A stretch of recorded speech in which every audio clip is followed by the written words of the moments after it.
What's that D stand for? Hey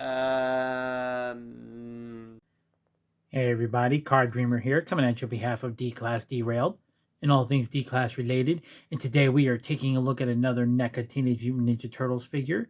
This time we're taking a look at the Shredder Battle Damaged Classic Colors from the Mirage line. If you recall, they did release a version of this figure not that long ago, year or so ago, but he was blue. It's literally the exact same sculpt. They just changed the color, and we will do a comparison later on. But nonetheless, I was super excited to have him because he does blend in more with the current line of the foot that they are doing. Take a look at the box. Yeah, it's such a great figure, no matter the color. But yeah, I'm excited. Let's go ahead and get him opened. And here we are, and he's cool, but a mixed bag. Let's go over the biggest thing. Let's go over articulation. His head can look up and down. Tilt looks left and right. Good range. The neck actually has a joint in there, which allows it to bend forward too, forward and back a little bit. So, however, I had to take the head off and spin it around so it was actually in the right place. So that's something to keep in mind, because I was doing, as I opened it, I took out the blue one, and I wanted to do, the side-by-side comparisons that was going on so I could be prepared. And I was like, well, this one, the joint was right there in the front. You could see it. I thought the neck was a little different, and no, it was just actually turned sideways. So I had to readjust that. His arms can actually rotate good amount as far as forward and back goes. The shoulder pads are attached up here, not the bicep, or not the shoulder itself. So that's good. Butterfly shoulders, although, they have rotating biceps. However, and it's funny that I have the opposite issue with each one. So on this guy, I can get this one to rotate, not this one. I can get this one to rotate, but not that one. I've tried heating them up. It just feels like it doesn't feel like it wants to give. I don't want to break the peg that's in there, so I'm not going to force it. But it is something to keep in mind. They are supposed to articulate. I tried heating it up several times. Double jointed elbows, which actually works smoothly just fine right out of the box. Can swivel at the waist. Can do splits. Double jointed knees. Toe articulation. And the ankles bend back and forward.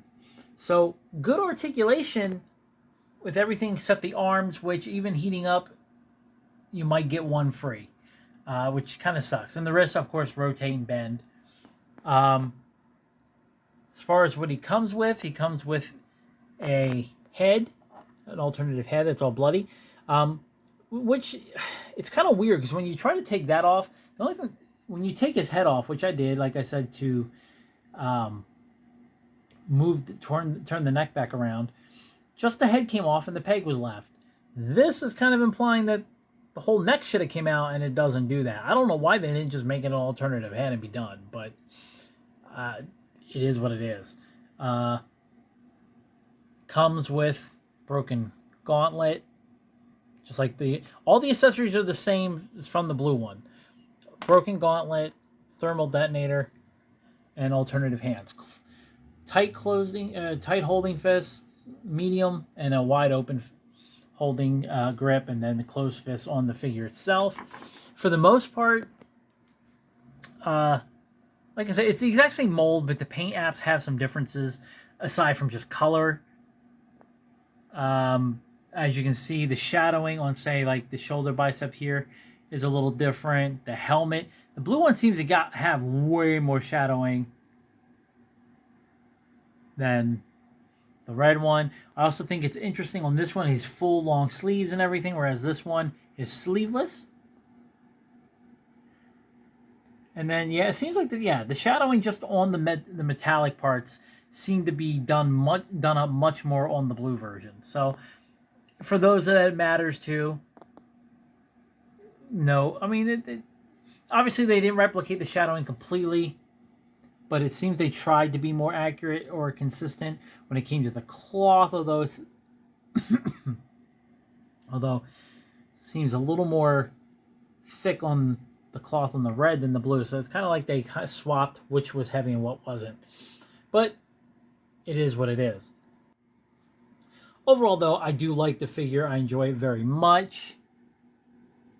I feel like the eye grate on this one is also a hair more narrower, but maybe that's just me. You let me know.